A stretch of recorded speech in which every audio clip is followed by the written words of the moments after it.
I hope everyone's doing well. I am Mr. Ish. Thank you for joining me for this video where we are examining the interconversion between polar equations and Cartesian equations without regards or emphasis to graphs, but just the interconversion of the equations that are involved. When you have questions of this type, you have to remember the following three most important items which help you with your conversions. X is always equal to r cosine theta, a parametric equation which is derived from a unit circle, and you know y is equal to r sine theta, likewise another parametric equation, and finally your unit circle x square plus y square is equal to r square.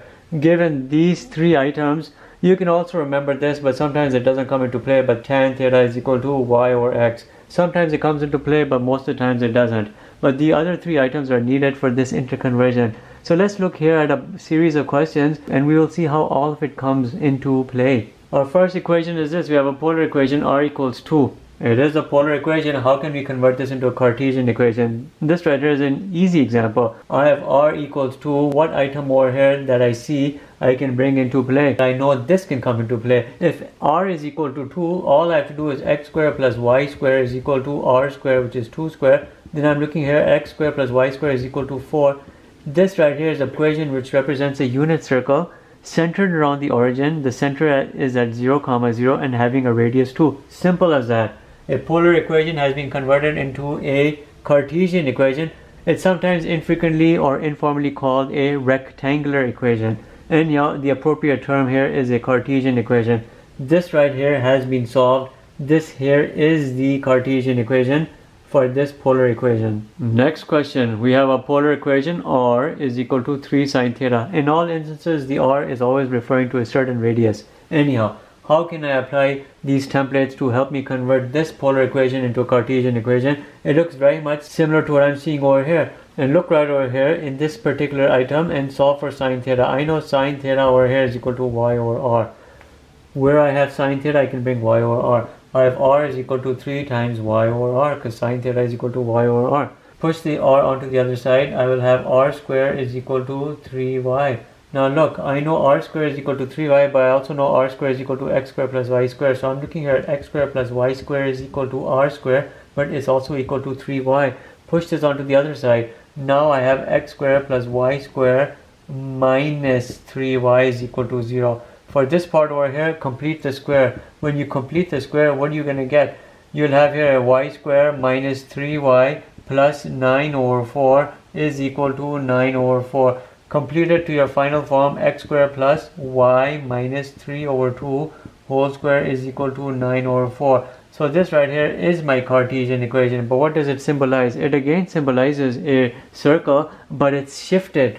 There's a translation going on. The center here will be 0, 3 over 2 and your radius here will be 3 over 2. So this polar equation represents a circle, not a unit circle, but a translated circle having a center 0, 3 over 2, radius 3 over 2, and this would be the Cartesian equation as you would want to derive it. Let's look right here.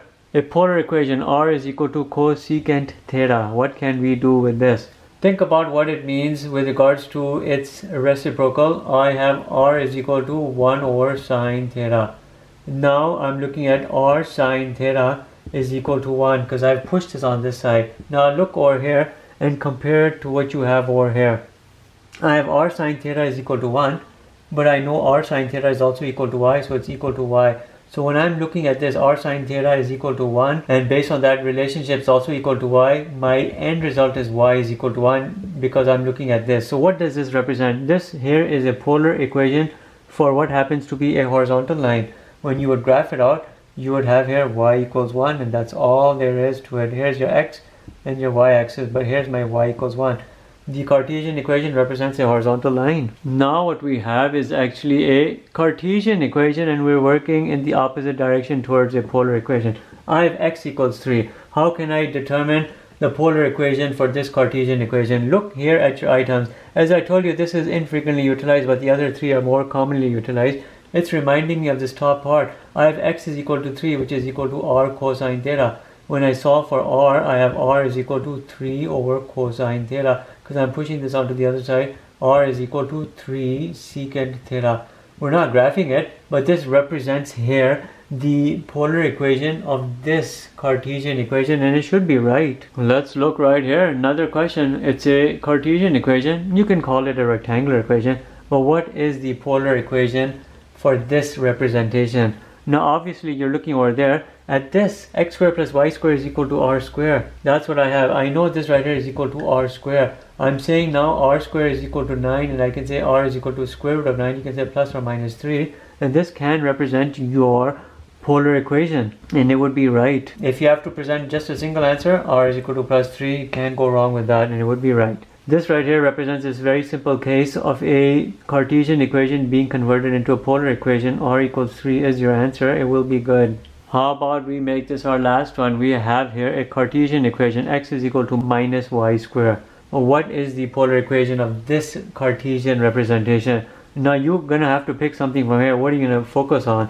I'm focusing right over here. I'm looking here at r cosine theta is equal to minus y squared. Where am I getting this r cosine theta?